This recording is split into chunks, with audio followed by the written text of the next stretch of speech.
What's up, my witches? Welcome back to my channel. I'm Luna, here with a reading of the full moon chart for December 7th, 2022. This happens at 11:07 p.m. in the Eastern time zone. Please adjust for your time zone. You know, I wish I had a way to shoot videos in the shower, because having predominance of water in my chart and Pisces moon, when I get in water, the downloads start happening and the information starts flowing, and I'm in there trying to shower as fast as humanly possible so I can get back to my computer before it all evaporates. So wish me luck. Let's take a look at this chart, starting with the general, of course. Down in the bottom right corner, we see the breakdown of the elements and modes, and see the strong green line is a predominance of earth. The strong aqua line on the bottom is a predominance of mutability. That means we have a strong Virgo chart signature, even though, if you will notice, we have 0 planets in Virgo. That's because we've got 4 in earth, and we've got 6 in mutable, and we have, I believe, 3 cardinal, kind of evenly spread, but the lights, the sun and the moon, are in mutable signs, and you know they carry much more weight than the other planets when we're taking score like this. So to go with what stands out for me, rather than talking about just the full moon, is that pink triangle that's got the apex to the right. This has Neptune joining in the sun-moon opposition that is the full moon by squaring both of those legs. Now, I also want to say, that by transit, we usually give a 2-degree orb, that means a fudge factor more or less, to aspects, because they are in and out, and we're not talking a natal chart, but these are applying aspects. So the moon and Mars exactly conjunct on one end of this, and the sun on the other end at 16 degrees are all moving towards a square with Neptune. So this square will be coming into play, and I think it's significant to look at it. So mutability has to do with endings. The modes of cardinal, fixed, and mutable talk about the months contained in each of the seasons. Each season kicks off with cardinal, the initiator. It continues with fixed, where things are stable. And then it goes into mutable, where things are disintegrating and, into change. So cardinal is kind of like change that we initiate. Mutable is change when something has already peaked and is on its way out, and we get to watch it go away. Let's add to that Neptune is known as the dissolver. So we have this mutable T-square. And what an exquisite description of this last month of the year, when we are going in the Northern Hemisphere into the darkest part of the year, and we feel kind of ourselves letting go of things, letting go of the past year as we look towards the new year. And with Neptune here, let's look at what we might be letting go of with this strong mutable T-square. Neptune square the sun. And remember, Neptune is the dissolver. Squares are aspects that come and get your attention because they create some conflict. Internal conflict is squares. So the sun representing our very identity, our sense of who we are, our drive for significance, as I believe Isabel Hickey states it, is squared by Neptune. And strong, or sun is your inner strength, your what's the word? Constitutional strength, your fortitude, the strength of the good ego, like I said, sense of identity. When you square it by Neptune, we can feel that kind of dissolving, and it can bring in really low self-worth in a natal chart. Looking at it collectively, Neptune squaring the sun, and how could we apply this to where we are now collectively? We can look at what we thought we knew about ourselves, what our collective identity has been, sort of coming into doubt. Neptune rules doubt and uncertainty and things like that. So we can see this collective identity sort of dissolving, and we look at what we're being asked to let go of so that it can be grieved. Now, if you saw my last unboxing video of the Curious Cats Club, the reading that came out of that was very specific to, applicable to many times, but specific to this time, third year of pandemic, where we are, we've had to let go of so many of our cherished traditions around this holiday time, which can carry so much stress, and sometimes it's hard to pry those traditions out of our hands. So this facilitates us letting go of things. In fact, being a square, it can give us no choice about letting go of these parts of collective identity. Squaring Neptune to the moon gives us a moon representing security. So we can feel our security dissolving. And so if you look at this puts us just in kind of a precarious position of having to let go of things, and we don't know what's coming next. And, there's that old saying of, in order to reach another shore, cross a big ocean or reach another shore, you have to be willing to let go of the sight of the last shore. And I think that's where we may find ourselves here. Let's throw Mars into the mix. It is exactly conjuncting the moon in Gemini, and it's retrograde. Yippee. So Mars, of course, is our passion, our drive, our motivation, our basic energy, our go, go, go. And in Gemini, we can kind of scatter those energies. It's really good for planning what to do with those energies, maybe planning on paper where we want to spend that Mars energy. So it becomes kind of an intellectual and logical or logistical exercise of what do I have to accomplish? Where do I want to put my energies? But retrograde motion means that can be a little bit hard to access on a practical nature. So with Mars conjuncting the moon, it can also make us emotionally volatile. And in Gemini, it's that this feeling of being scattered is what I'm getting here. Like our emotional energy is just scattered and all over the place.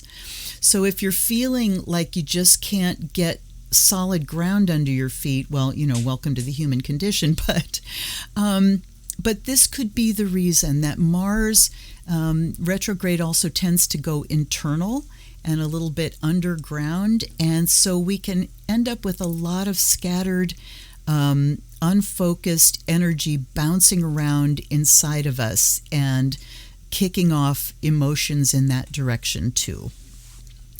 The Sun-Moon opposition itself, Mercury is about, logic versus understanding, information versus philosophy. So Mercury and Gemini, I said Mercury before, I think Gemini is about the basic information, basic knowledge, basic facts, basic logistics. And then we take it to the higher octave in Sagittarius, and it's like, what do we do with that basic information? How do we use it to develop a philosophy? We can have a lot of basic information by rote. I have this thing memorized, but I don't understand what it means. Sagittarius is what takes that basic information into an understanding of it. So we can see kind of a conflict between these two with the full moon, and this is what we're called to resolve here. We are called to resolve and to look more deeply into the things that we know on a surface level and go more into what does that mean to me? What's my understanding of it? And, understanding also brings in how we regard people that think differently than we do, and learning more about others rather than just looking at our basic knowledge as the be-all and end-all of things. And when we've got Neptune at the apex there, Neptune rules spirituality as well. It rules escapism. So let's just deal with like the negative nitty-gritty here. The tendency in this holiday season, is to just sort of disappear, maybe go into your hidey hole, or get lost in the logistics of things.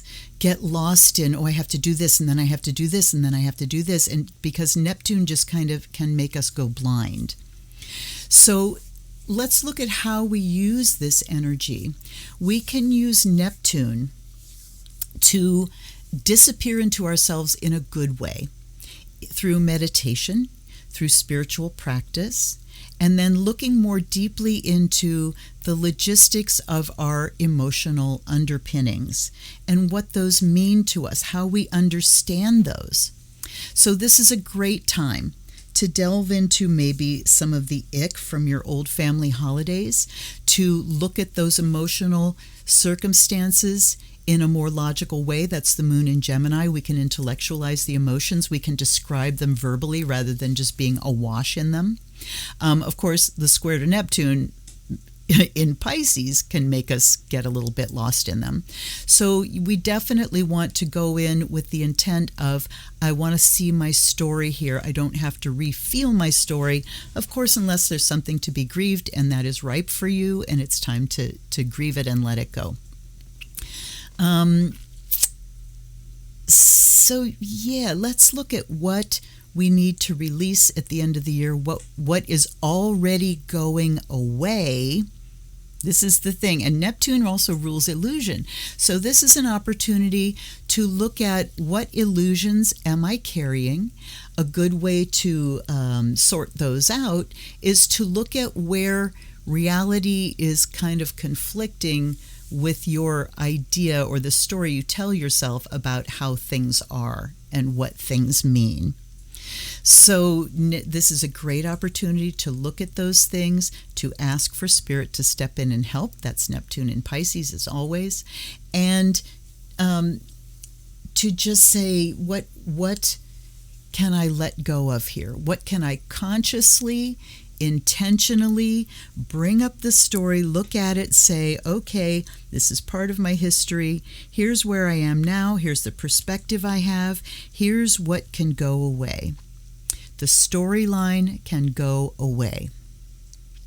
All right, let's take a look at what else we have here. We've got some more squares happening. We have Jupiter squaring Venus in Sagittarius. Venus in Sag by itself can make us go way overboard with pleasure.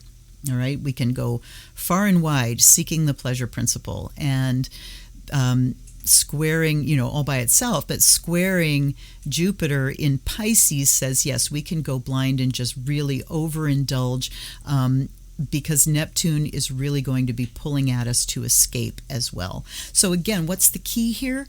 Consciousness. Being conscious. Use that Sun in Sag energy and make it a conscious look at what's going on. And sometimes it takes a little while. It takes for something to sort of hiccup or go wrong, or just some a relationship thing or an encounter with someone to sort of go a little haywire, a little pear-shaped, as the British say, to make us go, okay, what is my part in this? And with the intent to bring those things into consciousness, then we can say, okay, here's what was at work. Here's an old thing from my past, because mutable signs are also past-oriented. Here's something from my past that is operating as a program in the background. It's an app that's running in the background, and we can say, all right, do I really need this app to be running? Let me wring the juice out of it, as I like to say, and then intentionally say it's time for this to dissolve, to go away. We also have Mercury squaring Jupiter.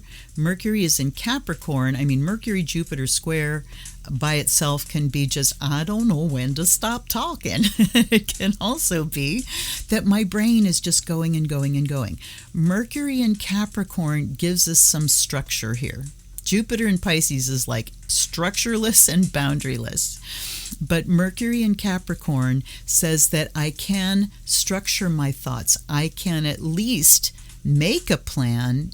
Maybe if I can't quite execute that plan just yet, I can make a plan, and I can make that plan with some understanding, that understanding of Jupiter. But again, the Mercury-Jupiter square also makes us tend to just not think before it comes out the mouth. Or, the Mars-Mercury is more speaking without thinking, I think.